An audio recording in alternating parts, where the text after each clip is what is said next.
Buenos días, queridos amigos y hermanos en Cristo. Los saludo en la paz del Señor.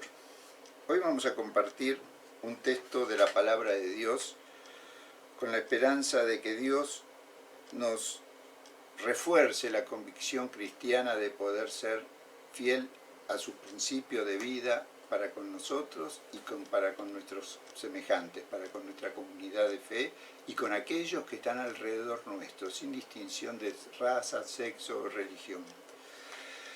Y esto tiene mucho que ver con la parábola del buen samaritano, que en las condiciones que estamos viviendo actualmente, ante la inseguridad, ante la falta de justicia o justicia dual, ante la insensibilidad de determinadas personas con autoridad para conducir los destinos de una nación, llevan al pueblo al desconcierto, al caos y incluso hasta al delito y a la desesperanza, pero también nos muestra que en el medio de todo eso hay un remanente fiel a Dios que, aunque los demás no lo reconozcan como tal, hace la voluntad del Señor y atiende las necesidades de los demás. Y este es un desafío para la Iglesia hoy, para todos aquellos que creemos en Dios, honramos a Jesús, nos basamos en que tenemos la seguridad de nuestra salvación porque el Espíritu Santo vino a nosotros y nos da garantía de que somos hechos hijos de Dios, no por obra, sino por gracia, por misericordia y por amor de Dios que envió a Cristo al mundo para salvar nuestras vidas. Y es bueno que lo recordemos en este tiempo. ¿Por qué? Porque es un tiempo de acción. Ya sé, hay muchas acciones alrededor, las noticias nos agobian, pero hay una noticia que a veces no se menciona, no se habla, pero se está haciendo continuamente. ¿Sabe por qué? Porque el reino de Dios se ha acercado. Era el mensaje que Jesús estaba dando. Y en esta parábola que quiero compartirles en Lucas capítulo 10 del verso 25 al 37, nos vamos a encontrar con varios personajes, seguramente muchos de los cuales nosotros nos vamos a sentir identificados. Tal vez no plenamente con uno, sino con todos en determinadas etapas que estamos pasando en nuestra vida o que hemos pasado. Y nos vamos a dar cuenta realmente de que lo que a veces sucede o nos sucede o cómo nos comportamos, o no está dentro de la voluntad de Dios, o no lo hemos comprendido realmente como lo que Él quiere que hagamos cuando se dan ciertas situaciones en la vida, especialmente ante el sufrimiento de los demás. Y creo que es bueno que comprendamos primero el contexto. Jesús había enviado a 70 o 72, según la traducción del texto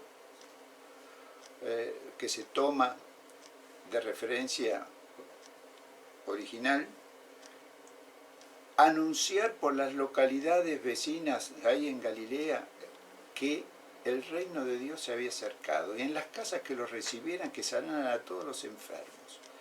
Y resulta que eso fue hecho de una manera tal que hasta estos misioneros se asombraron.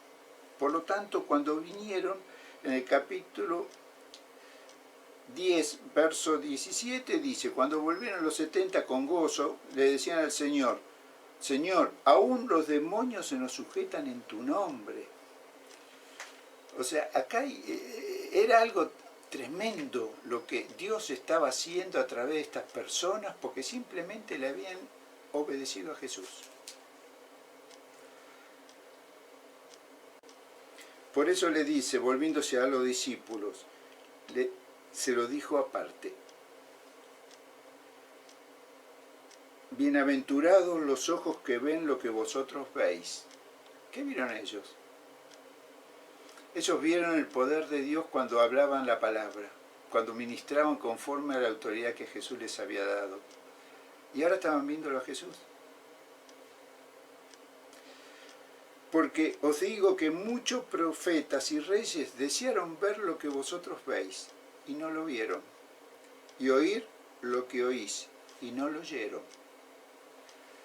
Pero parecía que alguien estaba escuchando esto, porque en el versículo 25, que es lo que vamos a leer y prestar especial atención, haciendo foco en ciertas particularidades de la palabra, dice: y he aquí un intérprete de la ley se levantó y dijo para probarle: Maestro, ¿haciendo qué cosas heredaré la vida eterna?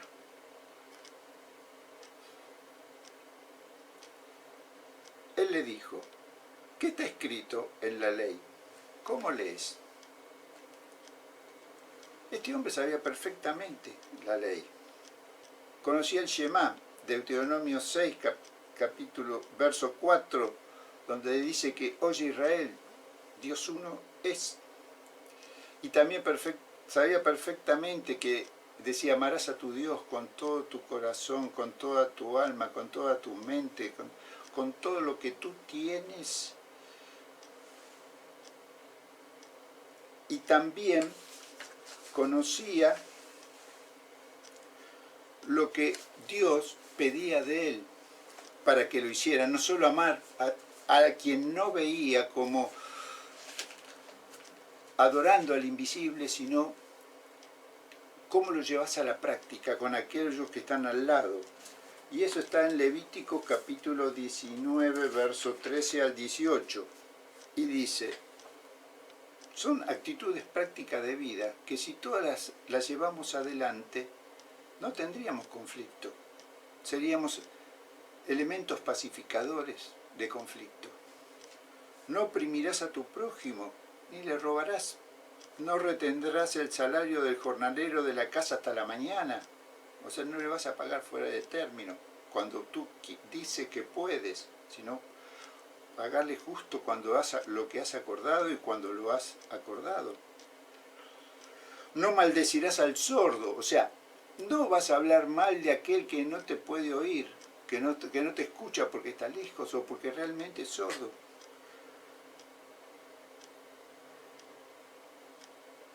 Y delante del ciego no pondrás tropiezos, o sea, no hagas algo a oscuras para que cuando tu prójimo pase y se lastime, se caiga, sino que tendrás temor de Dios.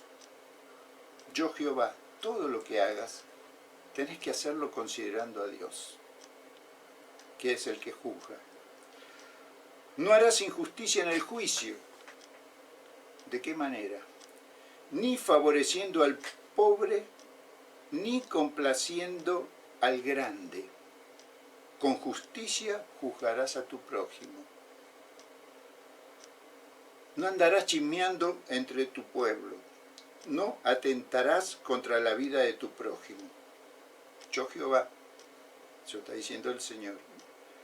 No aborrecerás a tu hermano en tu corazón. Razonarás con tu prójimo. Porque no estén de acuerdo, no lo vas a odiar, sino razoná con él. Para que no participe de su pecado, sino también tú eres tan pecador como él. No te vengarás ni guardarás rencor a los hijos de tu pueblo. No. ¿Por qué tanto conflicto entre la nación y las provincias, entre la provincia y la capital? ¿Cuál es el sentido? ¿Nadie ha leído esto?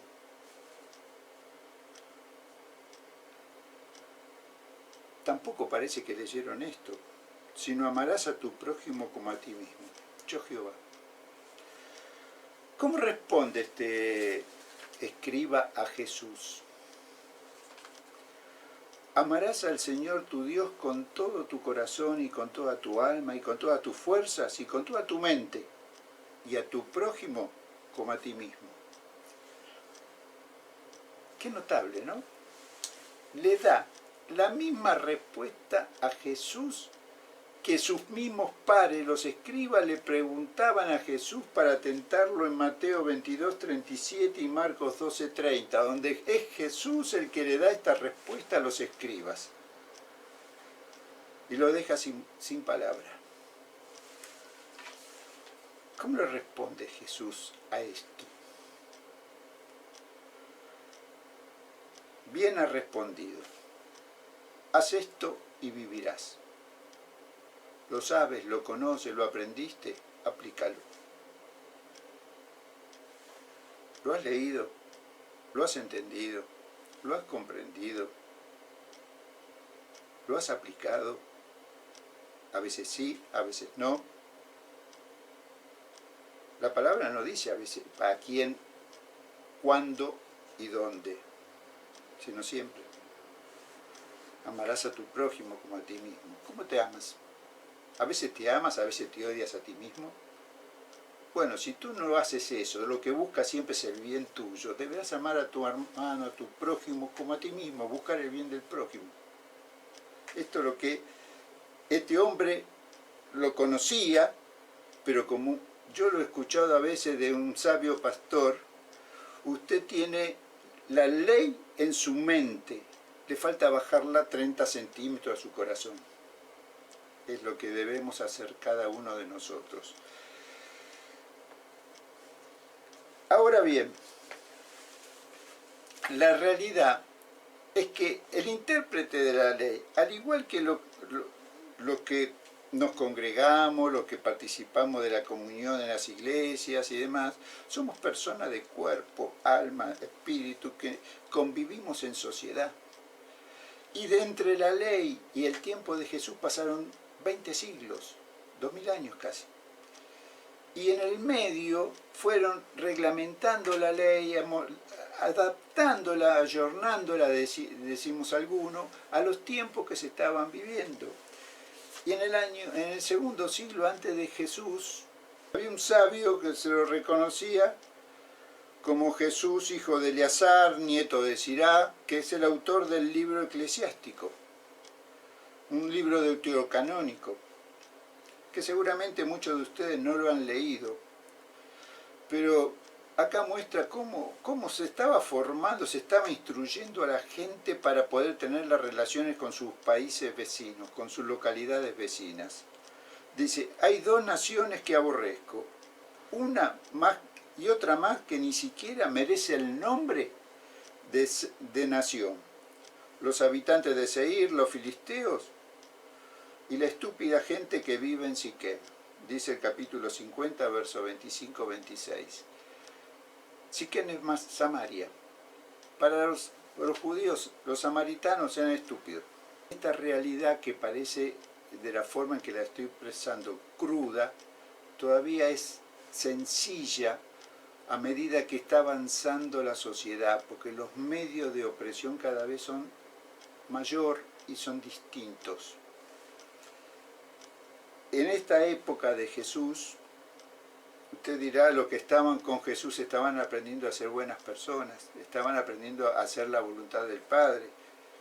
Mire, Lucas dice en el capítulo anterior que como Jesús ya empezaba el camino de regreso, de ida de Galilea a Jerusalén para terminar en la cruz, mandó a algunas personas a preparar el camino y entraron en una localidad de Samaria. Y los samaritanos, cuando se enteraron de que Jesús iba a pasar por ahí para ir a Jerusalén, no lo recibieron, no lo dejaron pasar. Jacobo y Juan, usted sabe que Juan fue el autor del cuarto evangelio después, y además era, nosotros lo reconocemos como el apóstol del amor.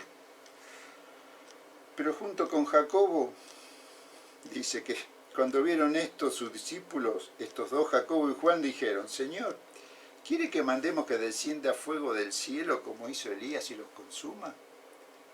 Volviéndose Jesús los mira y los reprende, dice, vosotros no sabéis de qué espíritu sois, porque el Hijo del Hombre no ha venido a perder las almas de los hombres, sino a salvarlas.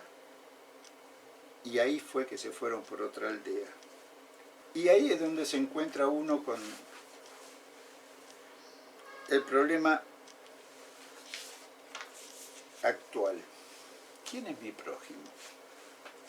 La misma pregunta que el escriba le hace a Jesús. Y es aquí donde Jesús le empieza a comentar, le da una parábola de la época, porque justamente el problema era entre samaritanos y judíos. Incluso entre los mismos de extracción judía. Juan, en su Evangelio, en el capítulo 1, nos habla de que cuando Felipe le dice a Natanael que hemos encontrado aquel de quien Moisés había hablado y que los profetas habían anunciado, a Jesús de Nazaret, Natanael responde, ¿de Nazaret podrá salir algo bueno? O sea, ya no estaban hablando de otro país, estaban hablando, digamos, de otra provincia.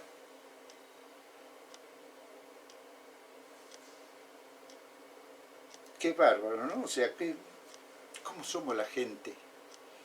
Vivimos, parece, en una burbuja. Armamos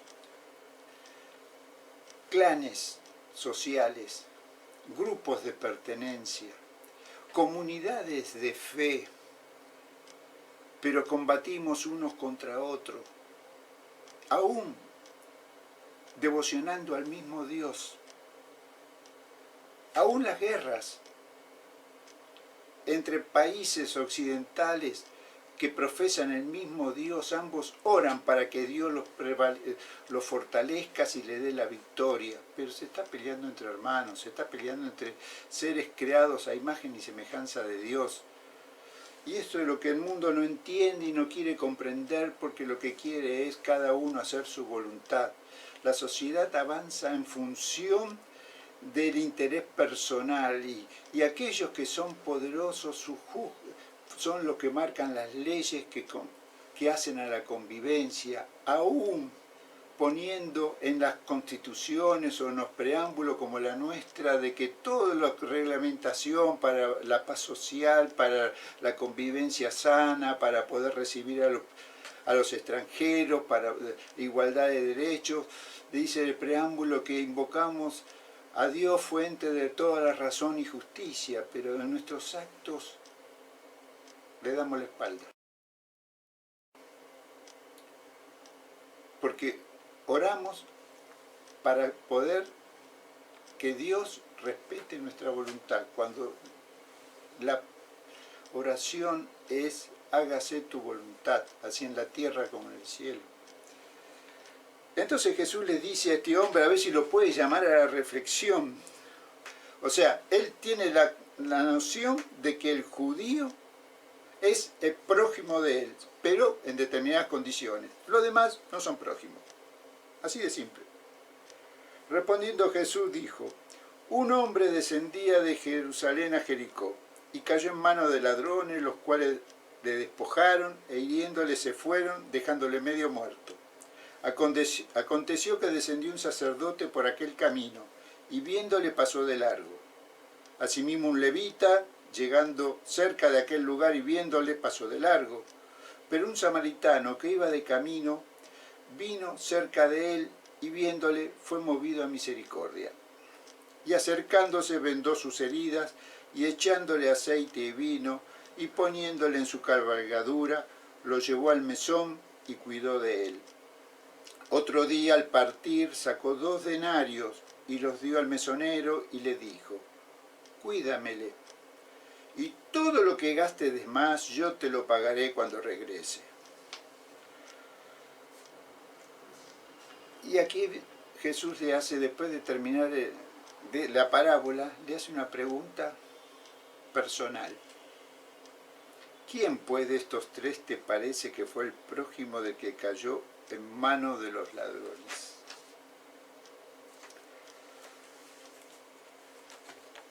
Ahora bien, antes de leer los últimos 2 versículos, meditemos un poco en lo que Jesús le quiere transmitir a esta persona. en lo que Jesús nos quiere transmitir a través del Espíritu a cada uno de nosotros en esta mañana.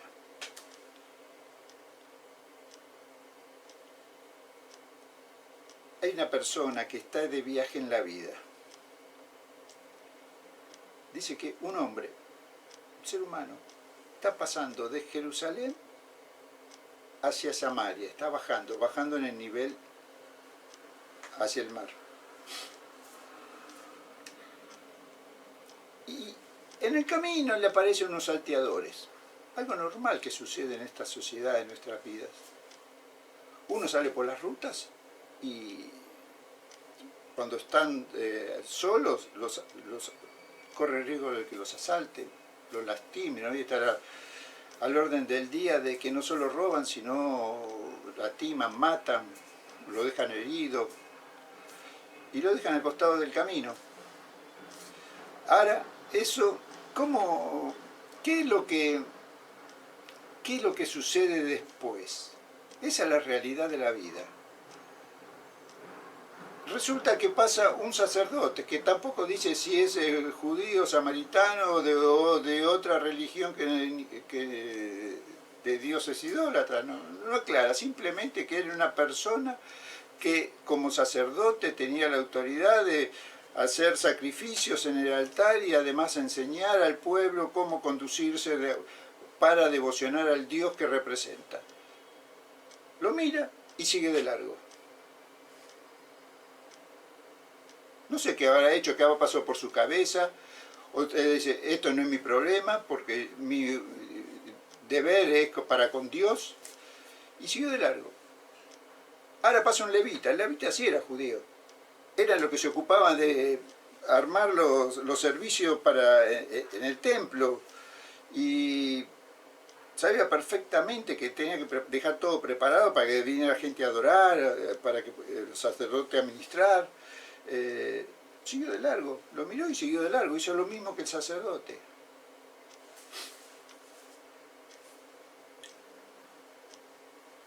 Ambos eran funcionarios religiosos, representantes de una denominación religiosa, en este caso judío.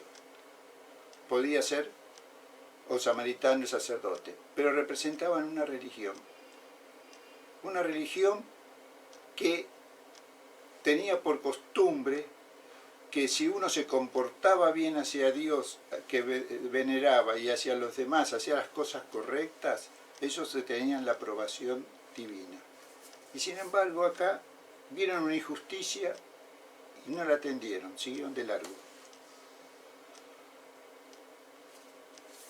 Pareciera que este drama social en la época de Jesús quedó ahí. Sin embargo, hoy día vemos a través de las noticias, a través de los medios de comunicación masiva por la web, infinidad de actos delictivos, de atentados. ¿Y qué es lo que se ve? Las filmaciones de celulares o las fotos de personas circunstanciales que van pasando, ven ese atropello, sacan la foto y en vez de participar y ayudar a la víctima, lo primero que hacen es lo suben a las redes para que aquellos que lo siguen le den un like. Para que me gusta, bien. Pero no atiende, no hay amor, no hay dedicación y mucho menos hay devoción a Dios. Y seguramente muchos de ellos se congregan con nosotros en esta denominación, en otras.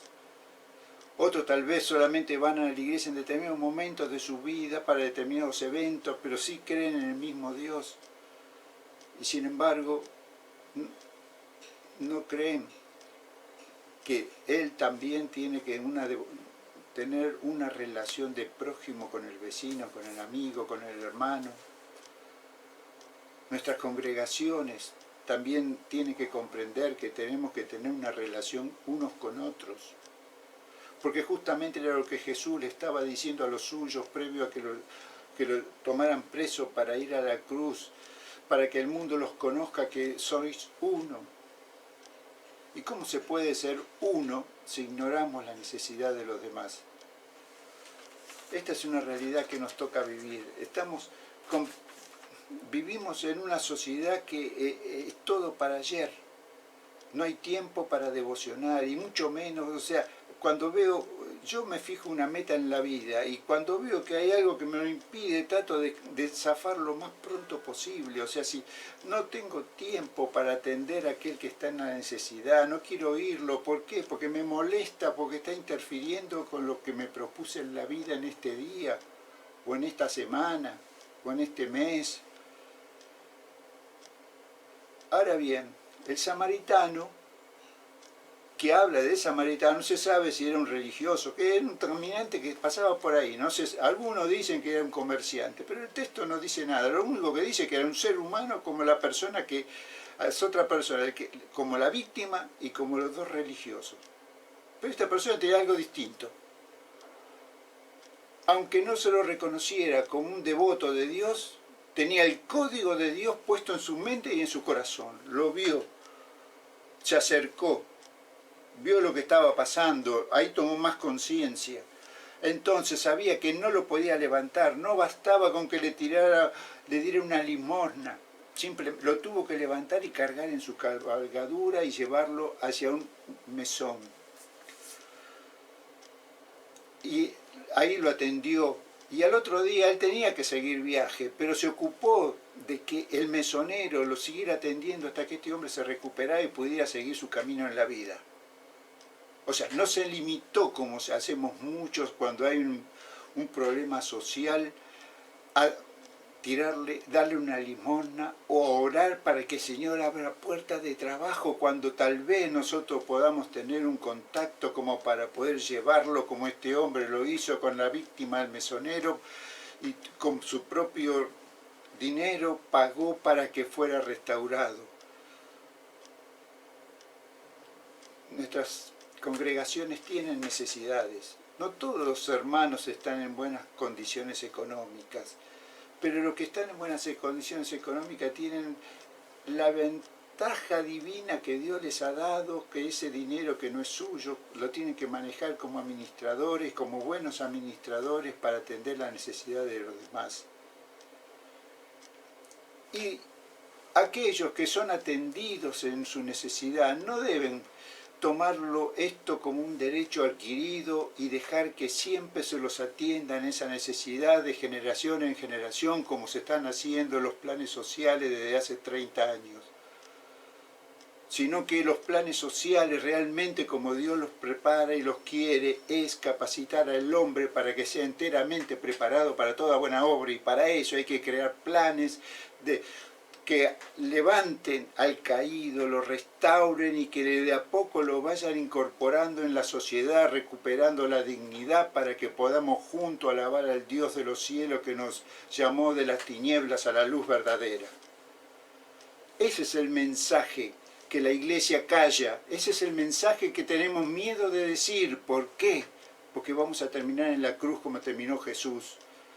Pero si no tomamos nuestra cruz, que tiene que ver con la realidad que nos supera, y clamamos para que la unción del Espíritu caiga sobre cada uno de nosotros, para que después, aún en forma despreciativa, como lo dijeron a los primeros discípulos en Antioquía, eso que transforma el mundo, esos cristianos, no lo decían reconociéndolo a Jesús, lo decían en forma despectiva. ¿Pero por qué?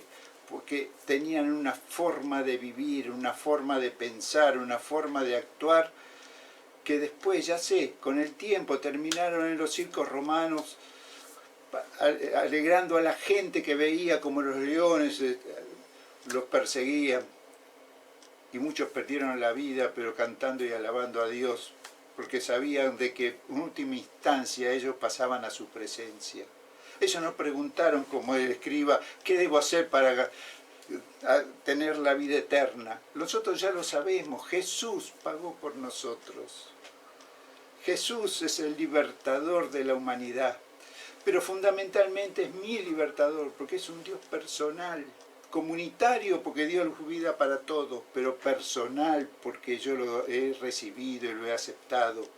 Y al hacer tu voluntad, como dijo Jesús al Padre, también lo digo, a mí me ha agradado. ¿Por qué?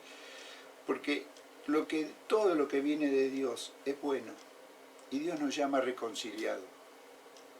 No solo a reconciliarnos con Dios, sino a reconciliarnos con cada uno de nosotros. Reconciliarnos en las diferencias que tenemos. Tal vez no nos pongamos de acuerdo en la diferencia, pero ¿sabe qué tenemos que entender cada uno de nosotros? Es que así como Dios nos acepta tal cual somos, con nuestra personalidad, con nuestra individualidad, nosotros debemos reconocer al prójimo su identidad como imagen y semejanza creada por Dios. Y si nosotros podemos llegar a entender esta verdad, no necesitamos que nos vuelvan a repetir esta parábola. Nosotros vamos a ser como el samaritano.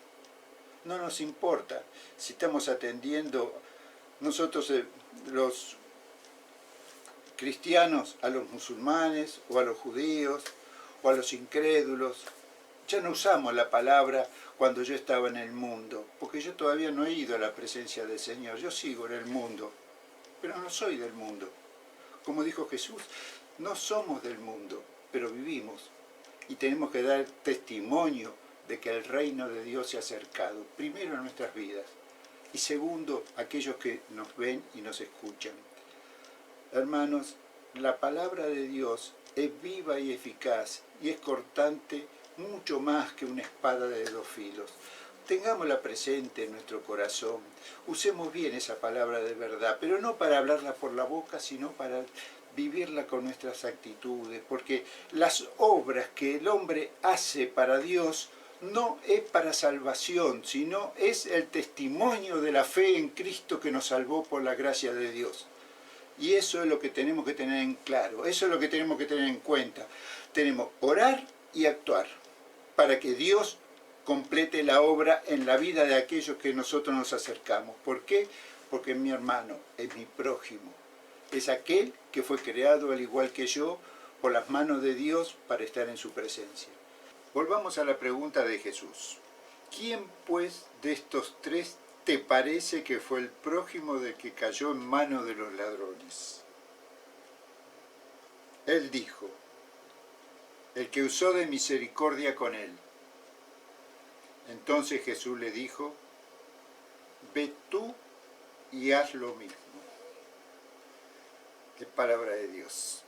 Que bendiga esta vida, que el Señor le bendiga en esta semana, que el Señor gobierne en su corazón, en su casa, en su mente, y que todo lo que usted pueda hacer, al igual que yo en este tiempo, sea para la gloria de Dios, en el nombre de Jesús. Amén. Oremos. Padre, te doy gracias en el nombre de Jesús por esta mañana. Te doy gracias por este testimonio, Señor, que tú le has dado a estas personas y que nos has recordado en nuestras vidas. Simplemente te pido, Señor, que aliente nuestra fe a través de tu presencia, que el Espíritu Santo, Señor, no nos deje dormir y nos recapacite, Señor, en aquellas cosas que nosotros tenemos mal entendidas. Que todo testimonio que demos, Señor, sea para glorificarte, para que tú, Señor, te goces en el Padre por la obra que se está haciendo en nuestra vida. A ti sea la gloria, Padre. Te bendecimos y te adoramos en el nombre bendito de Jesús. Amén. Gloria a Dios. Uno tú y yo. Cuando Jesús derramaba su vida, Él pensaba en mí, Él pensaba en ti, en nuestra unidad.